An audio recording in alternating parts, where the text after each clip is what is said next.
Reconstrucción auricular de la microtia. Buenos días, en esta ocasión voy a hablar de la reconstrucción del pabellón auricular con microtia. Encontré este artículo del año 2016 muy interesante porque actualiza algunos conceptos y técnicas que pueden emplearse en este defecto. La incidencia es 1 a 10 por cada 10.000 nacimientos. Se asocia a muchos síndromes, ocurre de manera aislada y unilateral en la mayoría de los casos. El lado derecho es el más comúnmente afectado. Niños, hombres, tienen una tasa de afectación 30% más alta que las niñas. Y los grupos étnicos con mayor incidencia están los andinos, los asociados a los Andes, los nativos americanos, los asiáticos y los hispanos. La atresia oral se encuentra con microtia en el 75% de los casos. Otros factores de riesgo para la microtia incluyen el bajo peso al nacer y la enfermedad materna aguda. La exposición inútero a teratógenos como la talidomida y los retinoides están fuertemente asociados con la microtia. Niveles más altos de ingestión de folato durante el embarazo reducen la incidencia de microtia. Embriológicamente, el oído externo comienza a formarse a las 6 semanas a partir del tejido derivado de los arcos branquiales primero y segundo. Los 6 montículos se convierten en trago, hélice, concha, cimba, antihelix y antitragus. Un tapón meatal se expande y forma la membrana timpánica a las 13 semanas. A las 18 semanas el meato está completamente formado, al igual que todas las partes del oído externo. En esta imagen, que son imágenes extraídas de un libro del año 2003 para poder apoyar el texto que estoy presentando, se pueden ver los 6 montículos que se generan a partir del primero y segundo arco branquial. Y en esta imagen a continuación, lo que cada montículo, cada estructura que genera cada montículo que fue mencionada recién en las diapositivas anteriores.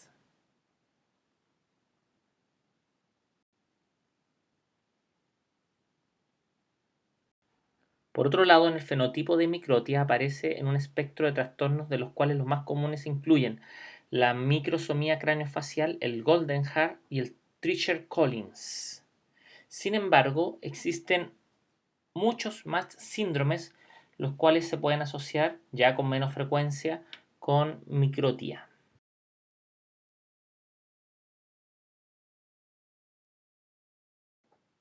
Los pacientes con microtia y oídos malformados son diagnosticados al nacer y deben someterse a pruebas audiológicas. Los oídos micróticos deben examinarse cuidadosamente para detectar la presencia de un canal auditivo. La pesquisa auditiva para recién nacidos debe realizarse en ambos oídos con un canal auditivo presente.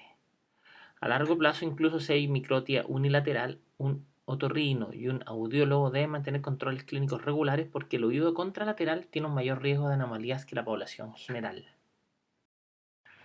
Si hay atresia bilateral, se debe realizar un PET.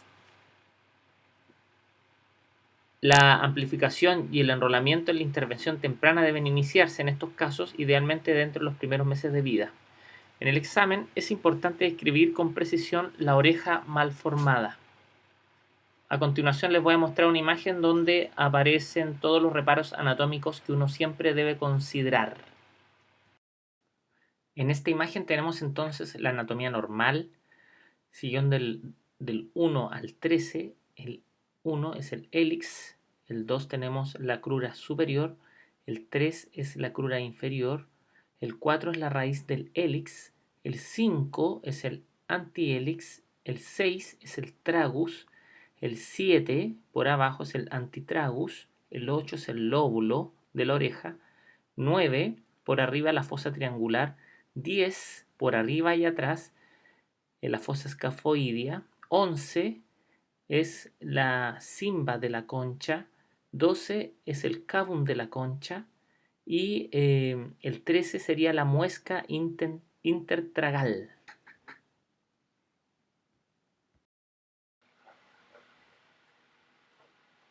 Se utilizan múltiples esquemas de clasificación para describir el grado de microtia. Esta figura muestra 4 tipos de microtia según lo propuesto por Marx y modificado por Rogers. En el grado 1 el oído es pequeño o anormal, pero todos los puntos de referencia son discernibles. En el grado 2, algunos de los puntos de referencia son identificables.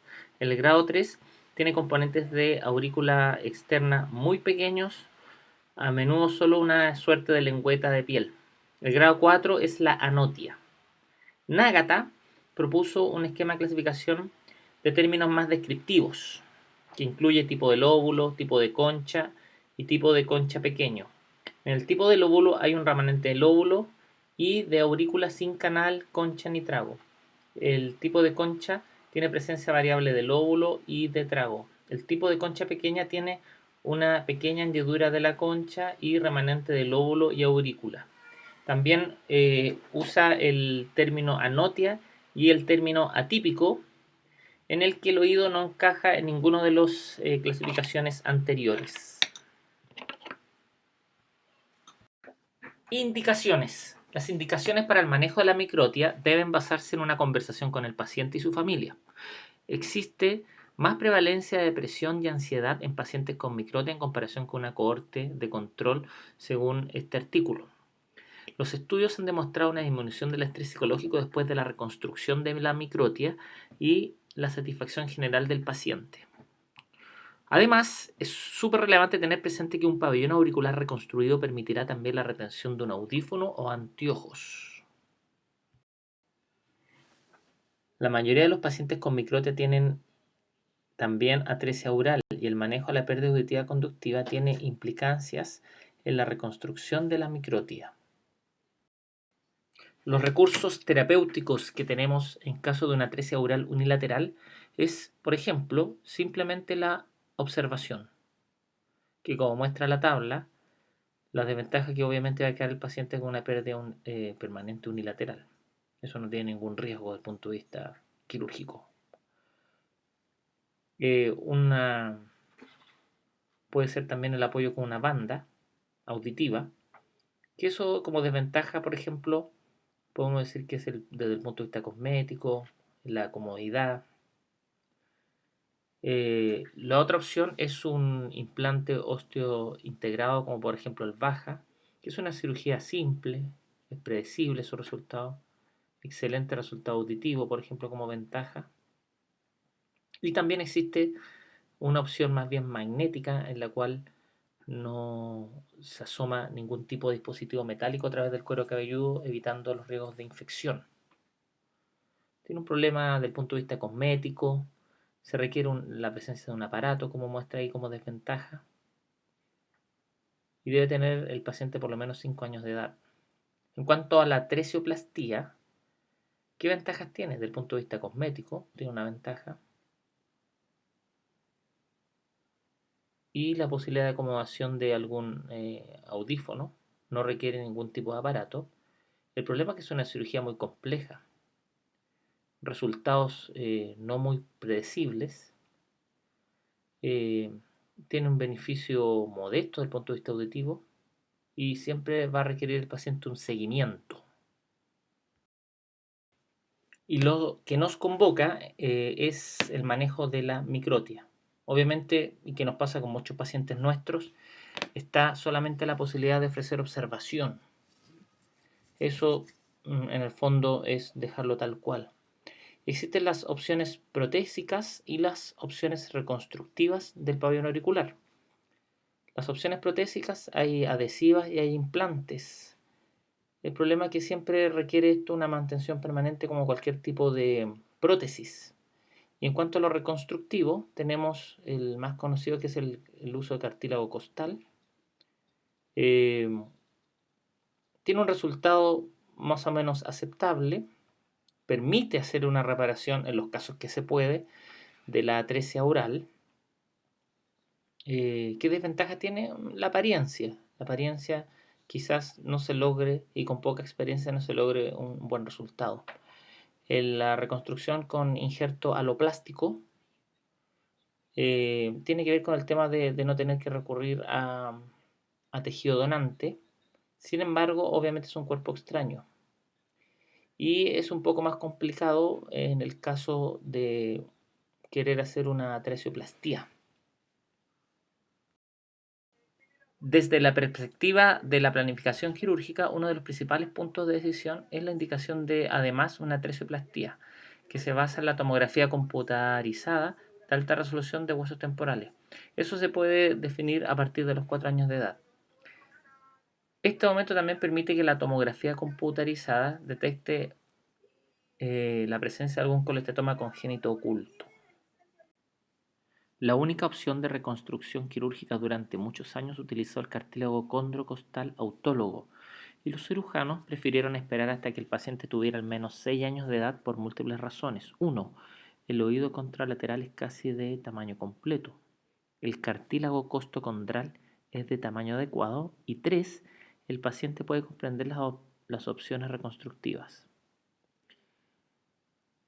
Este último punto podría considerarse una desventaja, ya que las familias pueden preferir someterse a la reconstrucción lo antes posible, antes de que comience sobre todo la escuela. La introducción de opciones de reconstrucción aloplástica ha modificado la línea de tiempo para tomar decisiones con las familias del paciente, porque ahora es posible la reconstrucción a partir de los 3 años, que no es un tema menor. La técnica quirúrgica.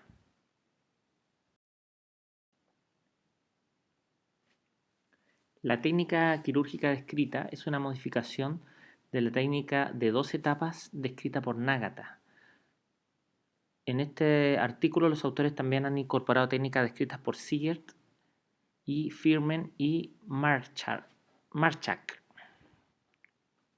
Etapa 1. El procedimiento se realiza bajo anestesia general y con la mesa girada en 180 grados. Ojalá se puedan trabajar con 2 equipos quirúrgicos que aumentan la eficiencia de la cirugía, ya que un equipo puede tomar el injerto de cartílago mientras el otro equipo prepara el sitio de receptor.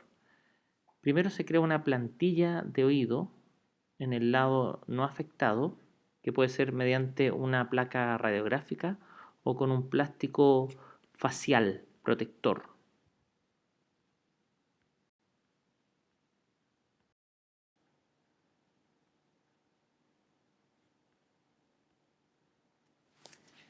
Se diseña una incisión horizontal de 2 centímetros sobre la sincondrosis condrocostal contralateral de las costillas 6, 7 y 8.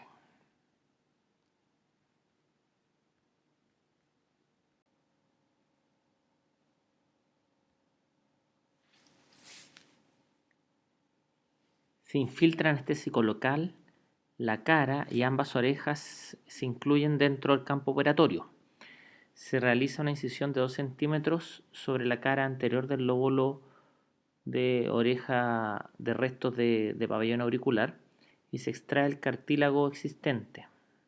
Se crea un colgajo de piel de aproximadamente de 6 por 6 centímetros y se adelgaza para acomodar la estructura del nuevo cartílago que se va a introducir. El lóbulo se transfiere utilizando una técnica de plastía en Z. Con la técnica de Nagata también se mantiene un pedículo vascularizado.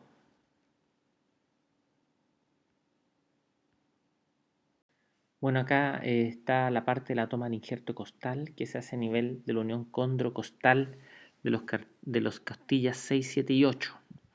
Lo importante es una técnica de toma de injerto habitual.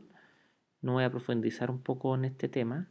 Y lo que sí puede dejarse algún cartílago para la segunda etapa guardado en esta zona operatoria. Una vez que se cierra el músculo recto, sobre eso, bajo el subcutáneo, se puede dejar ahí un cartílago reservado para la segunda etapa. El tallado del cartílago. Se utiliza una hoja bisturí 15 y pinzas de biopsia de piel de 2 y 4 milímetros para poder tallar este cartílago. La crura inferior y superior de la fosa triangular y el pliegue anti-hélix están acentuados por un cartílago en forma de I, colocado en la superficie lateral del marco. La fosa del escafoides o escafoidea se define para profundizar el surco y se colocan agujeros de 2 milímetros al fondo para permitir que se coloque un drenaje, quede una suerte de drenaje profundo en el marco. Otra pieza de cartílago se usa para crear el antitrago, la incisura y el trago. El segmento libre se adelgaza y se le da una forma helicoidal.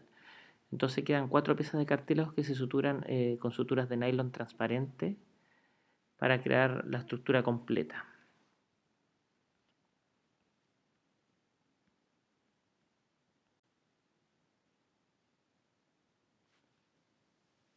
El, el cartílago se inserta en el bolsillo que se crea de tejido blando, asegurando que quede en una posición adecuada basándose en la simetría con el otro pabellón auricular.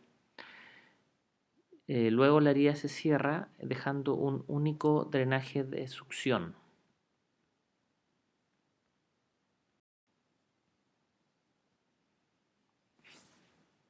Se sutura con mucho cuidado una gasa con una crema antibiótica sobre la piel y se rellenan todas las concavidades de este oído reconstituido o reconstruido.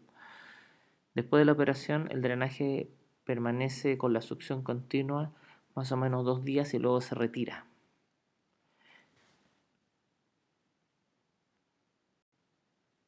Bueno, acá tenemos la segunda etapa. Esta segunda etapa se puede realizar de manera ambulatoria y se hace una incisión alrededor del marco de cartílago que se dejó puesto y se eleva el oído. La posición del lóbulo y cualquier irregularidad de tejido blando que uno vea puede ajustarse, recortarse. Y el cartílago que se ha guardado como reserva en la zona dadora se puede utilizar para crear una cuña porque se genera una suerte de cuña que se introduce por dentro en esta pabellón auricular elevado nuevo y luego se cubre con un colgajo de tejido blando de base anterior. Se trata de avanzar un colgajo de cuero cabelludo retroauricular para poder cubrir la mayor parte de mastoides descubierta.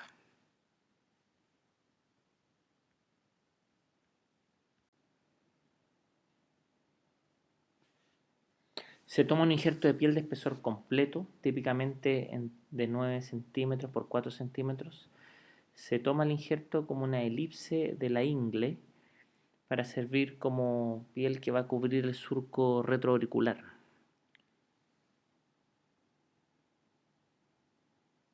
Este injerto de piel se sutura en el lugar que les acabo de señalar y se aplica un refuerzo y se usa algún apósito en el postoperatorio para poder comprimir bien.